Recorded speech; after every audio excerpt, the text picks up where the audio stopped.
Hi everyone, in this short video from chapter 10, we're going to discuss how issuing bonds will reflect on the financial statements after the bonds are issued, along with going through the journal entries to record these. So in this example that we're taking a look at, Marshall's Corporation completed a $500,000 7% bond issue on January 1st, 2018. The bonds pay interest each December 31st and mature 10 years from January 1st, 2018. So we have three different independent cases that we're going to take a look at and see how those would be reported on our financial statements. So case A, the bonds are issued at 100. So this means that they were issued at 100% of their face value, which is $500,000. So we are going to record in our bonds payable account the face value of the bonds at $500,000, and as the carrying value, we're going to receive the amount of cash that was received for those bonds. Since they were issued at face value, the company received $500,000 for those bonds. So since they were issued at 100%, there will not be anything in the unamortized premium or discount account. Now let's take a look at case B. In case B, these bonds are issued at 98. So that means 98% of face value. In the bonds payable account, we're going to record the face value of the bonds at $500,000. The carrying value will again be the amount of money that the company received for those bonds, which in this case is 98% of $500,000. So we would multiply the $500,000 times 98% to get the carrying value of $490,000. In the unamortized premium or discount account, we would record the discount of $10,000 for those bonds. Now let's take a look at case C. In case C, those bonds were issued at 102, so 102% of the face value. In the bonds payable account, again, we're going to record the face value of the bonds. The carrying value will be the amount that was received for the bonds.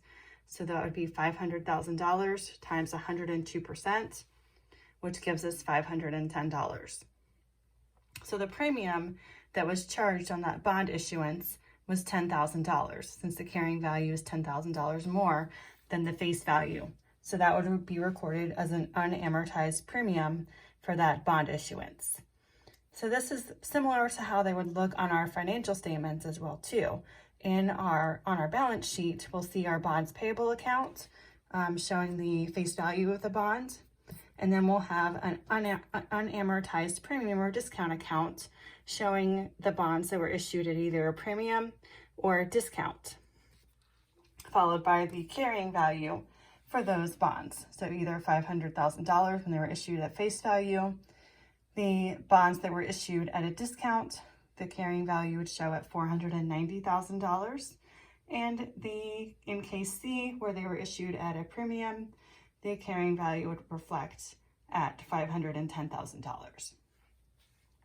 So now let's go through how to journalize those in our general journal. So for case A, we're going to look at first. These bonds were issued at face value. So the amount of cash that was received for these bonds was $500,000. So we would debit cash for $500,000 and credit bonds payable for $500,000. In case B, the bonds were issued at a discount. So we would debit cash for the amount of cash that was received, the carrying value of $490,000. We would debit the discount on bonds payable of $10,000, and we would credit bonds payable for the face value of the bonds of $500,000. In example C, the company received $510,000 cash, which is reflected as the carrying value. So we would debit cash $510,000. We're again going to credit bonds payable for the face value of the bonds, $500,000. And then we would also credit the premium on bonds payable for $10,000 to reflect the premium that was charged on those bonds.